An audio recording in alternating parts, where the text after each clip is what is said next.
It But will be fun. tonight, we Tonight. have for you round of 8 action, which is leading up to the semifinals. So one of these teams that we're going to be seeing tonight will be moving on to the semifinals, and we will see them on Sunday.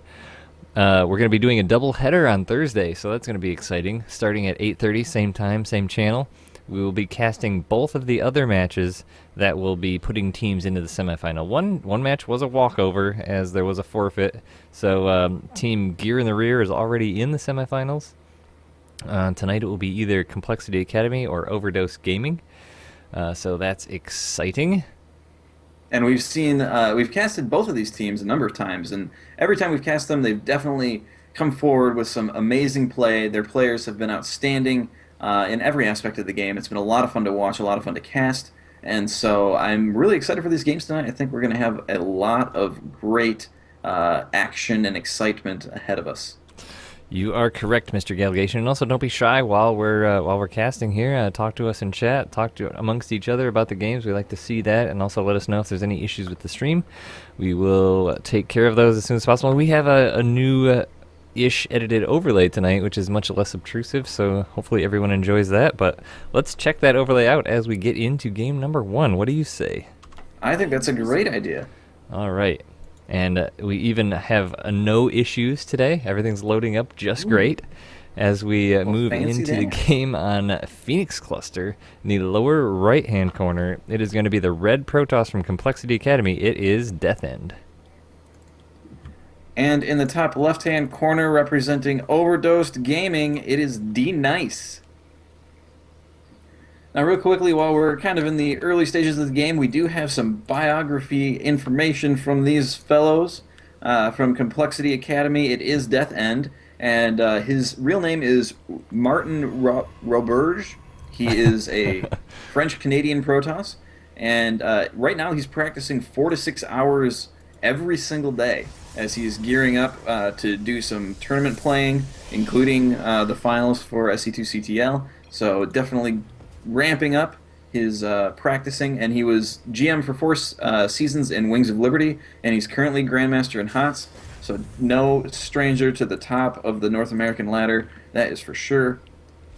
And for Team Overdosed Gaming, it is D Nice, and D Nice is actually a Southern California player. He's a university student, and he regularly attends local LAN competitions, so not also an experienced player in terms of competition and putting his best foot forward. So So, that, as we've seen, I mean, from what you're talking about, these are pretty serious players. Putting in that amount of practice, that amount of time is what it takes to be on the big stage in StarCraft.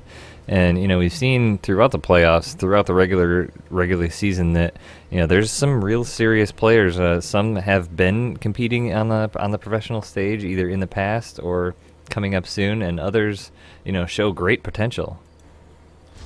they absolutely do, and I think that are going to be seeing some really cool games out of these players this evening and in the playoffs, whichever team ends up taking this match and moving forward into the finals and semifinals.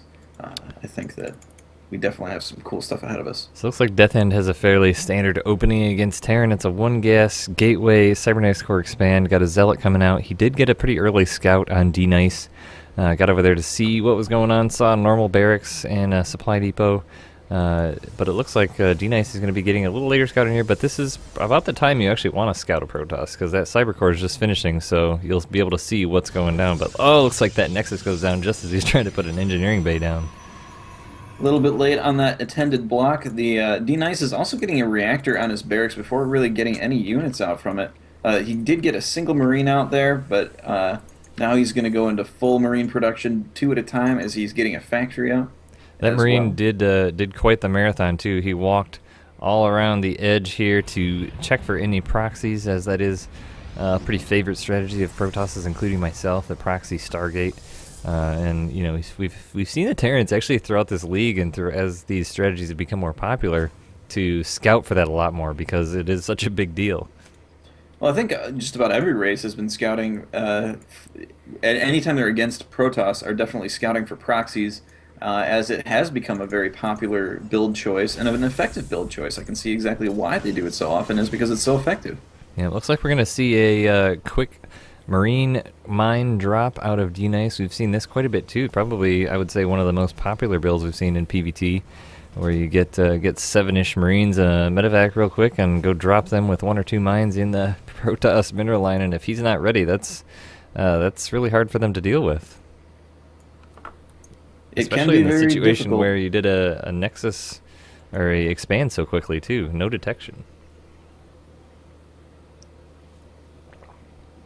And there's no detection on the way either. You know, there's well, that's not true. There is a robotics facility coming down, so if he is able to get that observer out first, which it looks like he is going to rally because he is going to do because the robotics facility is rallied across the map. So I would anticipate that coming The down. any Mothership Core moment doing a now. little bit scout on the front, but it is being chased heartily by these Marines here, as they do end up pushing it away. But he had to be careful there if he didn't want to use too much energy. But oh, if he gets in here, you can see this mine coming out. Yeah, it looks like this isn't really even going to be a drop. It's just going to be a run across the map. Yeah, he did as soon as that medevac finished, he did boost it towards the Marines and the mines, but it's interesting to see what he's going to do with that. But there is a observer out for Death End too, so he should be pretty safe against this as long as he has good control. Yeah, he just has to. Yeah, I mean, there are a lot of Marines there. There aren't that many stalkers out, so he is going to have to be careful with that micro.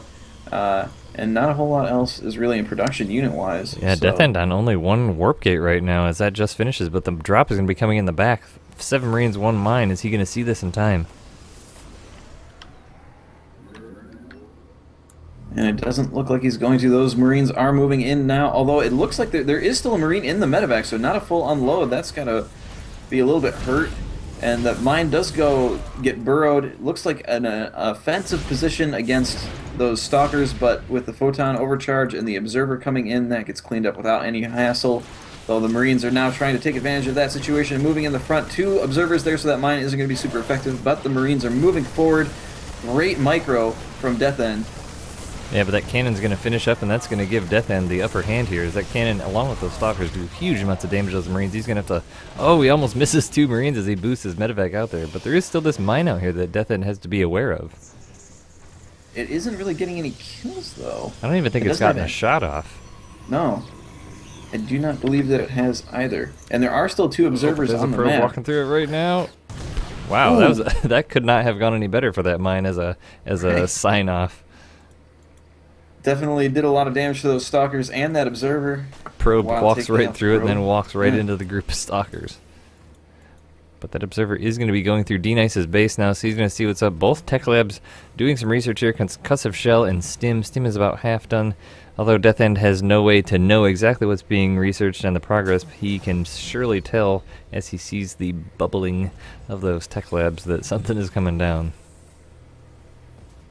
Death End getting his robotics bay just finishing up right now, and we should see extended thermal lance being researched here in just a moment. And there is a Twilight Council being made as well, so that is probably going to be some of those speedy zealots, I would say. Yeah, either that or Blink. I think both have just as likely of a chance. When you start going Colossus, the Blink is really helpful against the Vikings, too. If you can catch the Vikings out of position and keep their numbers down, that certainly helps a lot. And it looks like Death End is going to be going pretty heavy for the Colossus here. Oh yeah, and no extended thermal lance has been started yet. That is going to be the Blink. You were right on that. Yeah, he's. It looks like he's a little strapped on money right now, is why he hasn't started extended thermal lance. Just wanted to get that Colossus going and get a bunch of warp gates up. But, you know, this is about the time you want to get those warp gates down to, you know, be able to fend off any drops. But it looks like D-Nice is kind of hanging out, just now loading up. So Death End's going to have some time to get this going. D-Nice did fly his observer a little bit too close to that missile turret, and that does get taken out, thus ending his ability to scout that main base. Oh, but is he going to see these medevacs coming in with this probe? He is going to see He one. does. Yeah. So he knows exactly what's headed his way right now. He doesn't know there's 3, but he knows there's at least 1. But looks like D-Nice is going to split one off and try and do a double prong drop here. And this is going to be really effective, as the army for Death End is not really big enough to be able to defend in both places at once. Well, he does have the Mothership Core look near the natural, it looks like, so he's going to have 1 photon overcharge there. He does have cannon, and it looks like Storm is being researched too.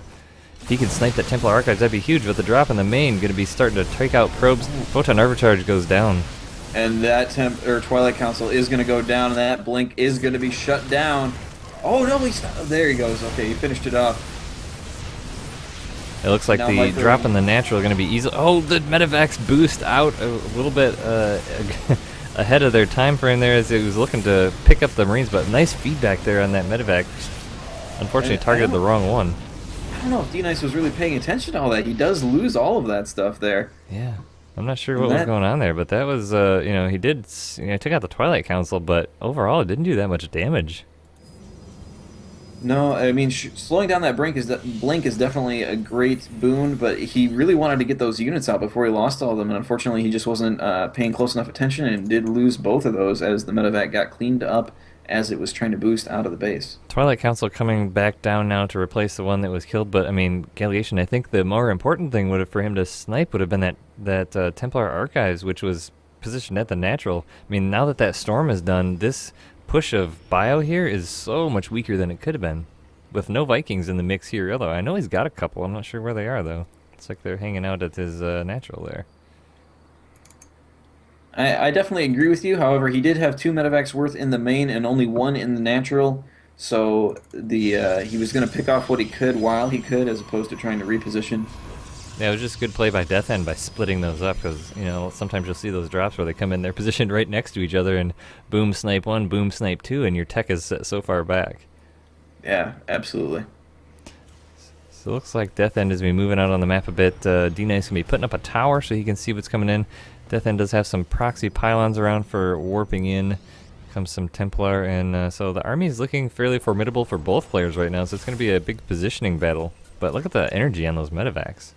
Yeah, they do have quite a bit, and some nice feedbacks will destroy those rather quickly. D-Nice is trying to reinforce his army with ghosts, however, the ghost count is not very high just yet, and that is going to hurt him as this push is gearing up to move in.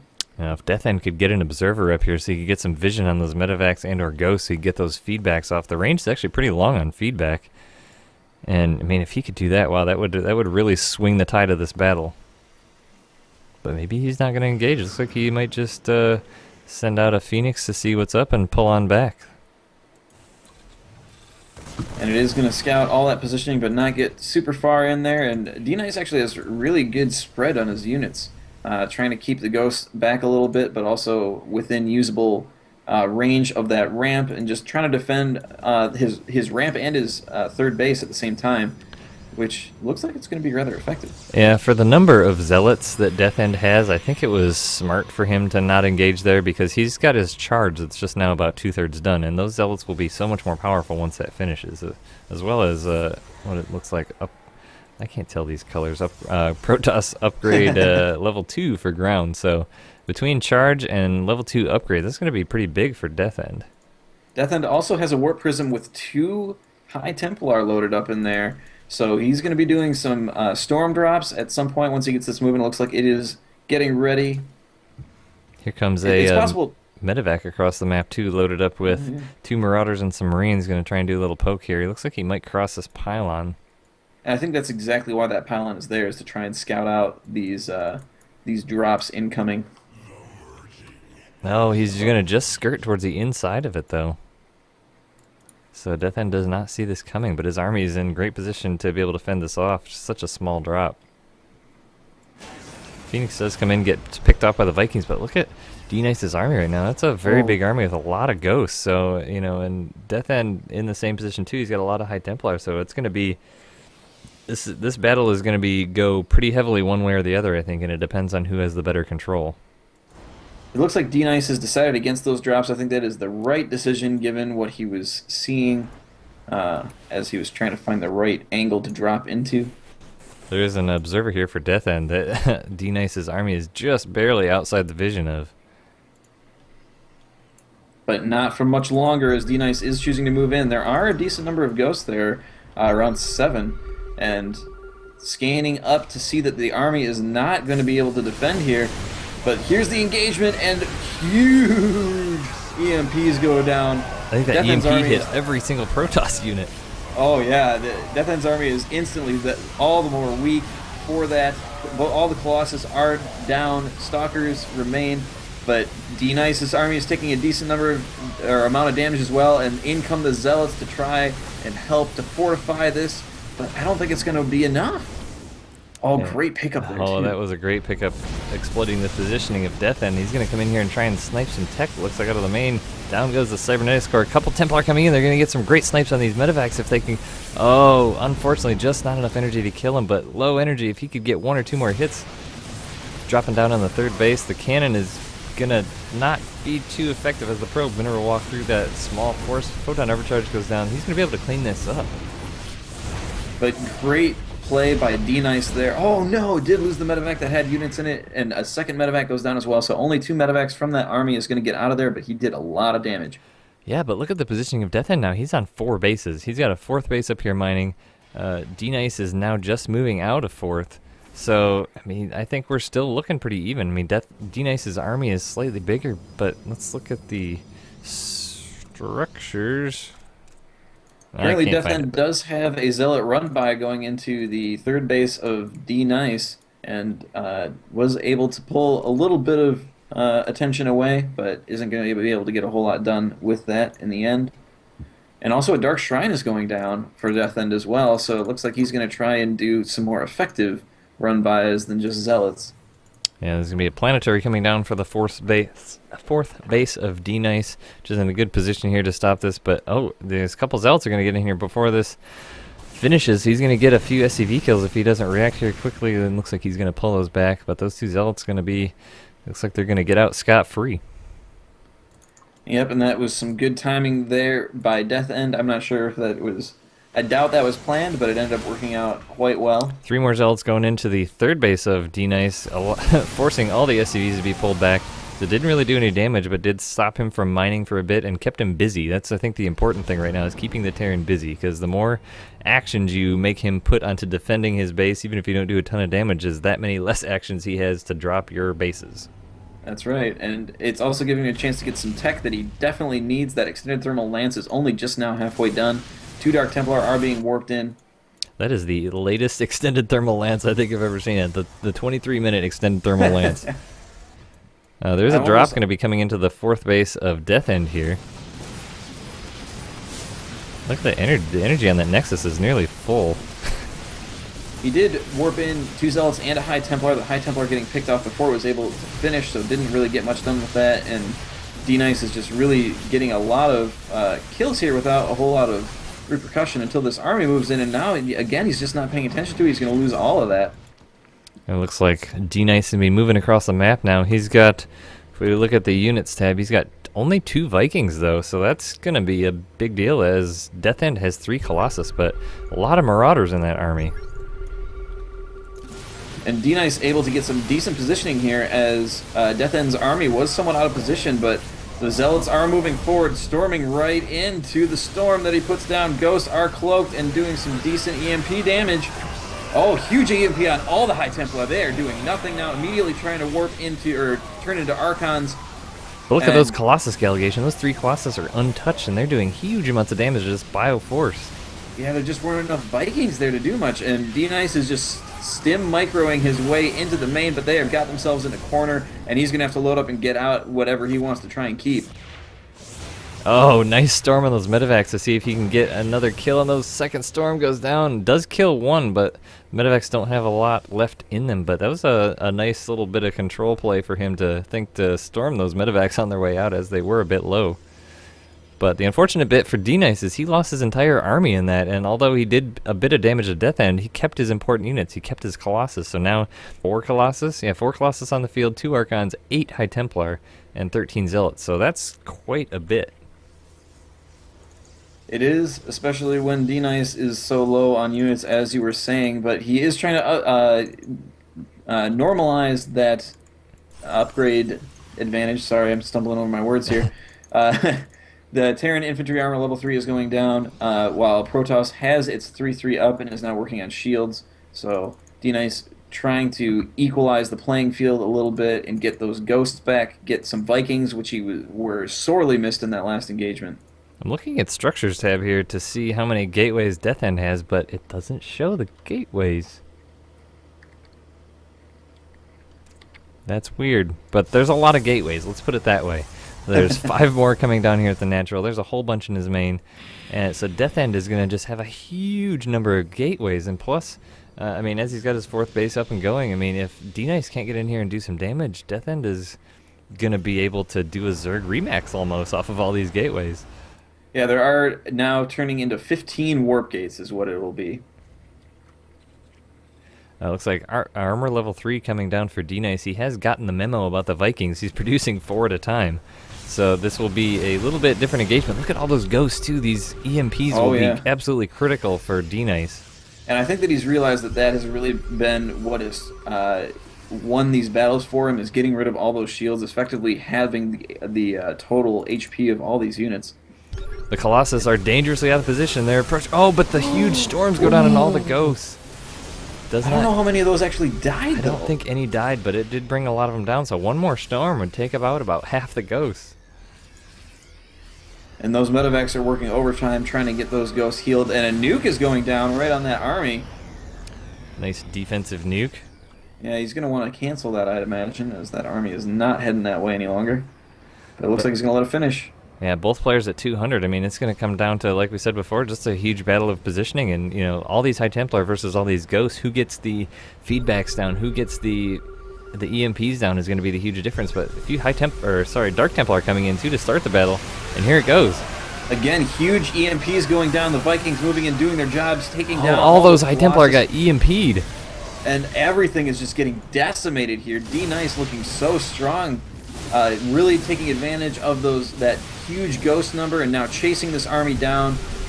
He's going to really push this advantage that he has and try and do some huge economic damage along with taking out this army. Wow, you know, Death End making more Colossus now, which you have to question that. I mean, look at all these Vikings. I mean, that could almost be 1 or 2 shotted with all these Vikings. So what is he going to do to defend this? As D-Nice comes in, it looks like he's going to have a huge warp in of Dark Templar and Zealots and an Archon, so he's going to lose his natural here. You know, it's hard to decide what the better decision was between the Colossus and the High Templar, as the Ghosts have been doing a really good job of taking out the High Templar as well. Those look at the Vikings, they just pulled back. They left that Colossus completely alone. He was wide open. Nothing there that could shoot up besides Storm and 1 Archon. They were flying around some decent storms in there, though. I think that he would rather just not lose. He did some economic damage. He was able to snipe that Nexus. I don't see a problem with moving back in that situation all that much. You don't want to overcommit and lose your army again when you have that kind of advantage. Yeah, I agree. And plus, he has 2 more Colossus in production. So if he keeps these Colossus numbers going, I mean, he's going to get a huge force. And the way these Vikings clump up, the storms could really shut those down. Usually, you know, he did get Blink, and he doesn't have many Stalkers, so, I mean, he didn't really go that route that much. But look at all these Zealots. This number of Zealots is absolutely crazy. It really is, and he does want to try and keep that bio away from his more expensive units. Ooh, great. Couple nice feedbacks there. Oh, feedbacks, yeah. And I think the entire army was in range of that storm. That was an amazing storm. Another time, my gosh, everything is all clumped up. Loading up, but everything's dying. That was absolutely incredible for Death End.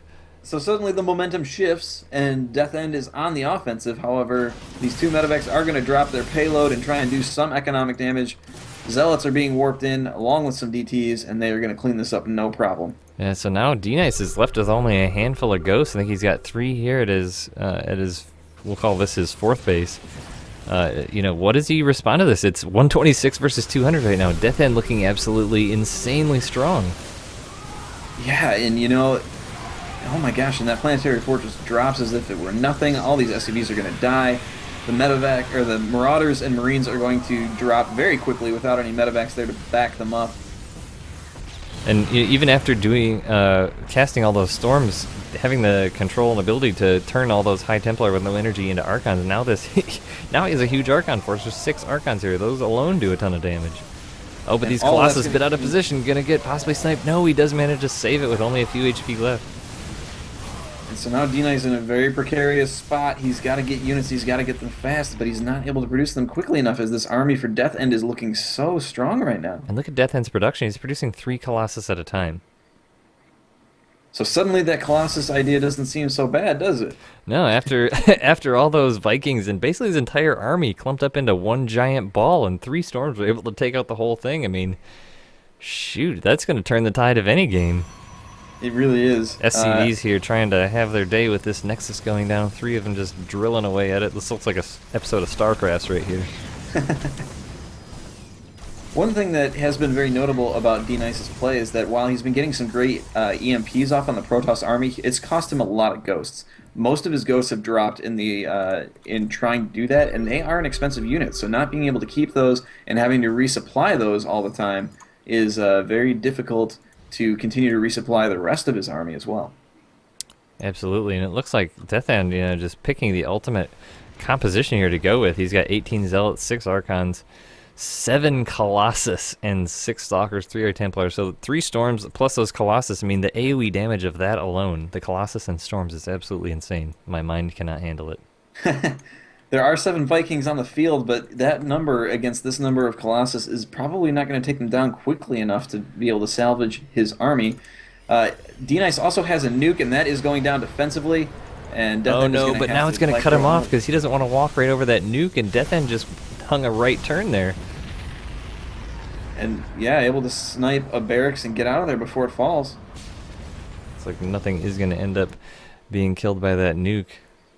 But he does have an observer with his army, and he hasn't researched observer speed, which is actually kind of useful in these late game battles like this because you can get it up there quick on those ghosts.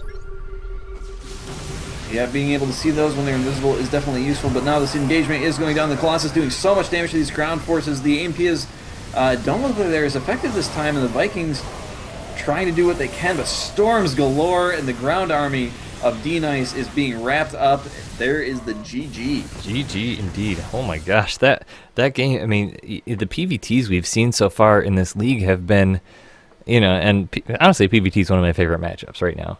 But it really just, you can both have 200 armies, both amazing, excellent armies, but whoever gets that one cast off first, you queue up I think it's a little easier with EMP because EMP you don't have to target a specific unit. For feedback you do. So feedbacking the ghosts is a little bit more difficult in my opinion, but oh my gosh, it just depends on who has better vision, who has better control, and it can totally swing the tide there. Yeah, and we definitely saw that go both ways as the MPs were able to take down the shields on pretty much the entire army in some of those engagements, but also the Storms being able to take down entire clumped up armies from D-Nice's force as well.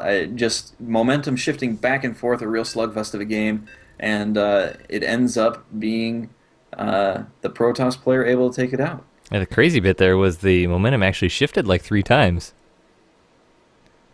It really had. It really did, and it was difficult for D-Nice to resupply, I think, as well in the midst of all that aggression happening. So D-Nice does drop out, and replacing him is Feelin' Elite, or Phil, as he's changed his name to in this particular one.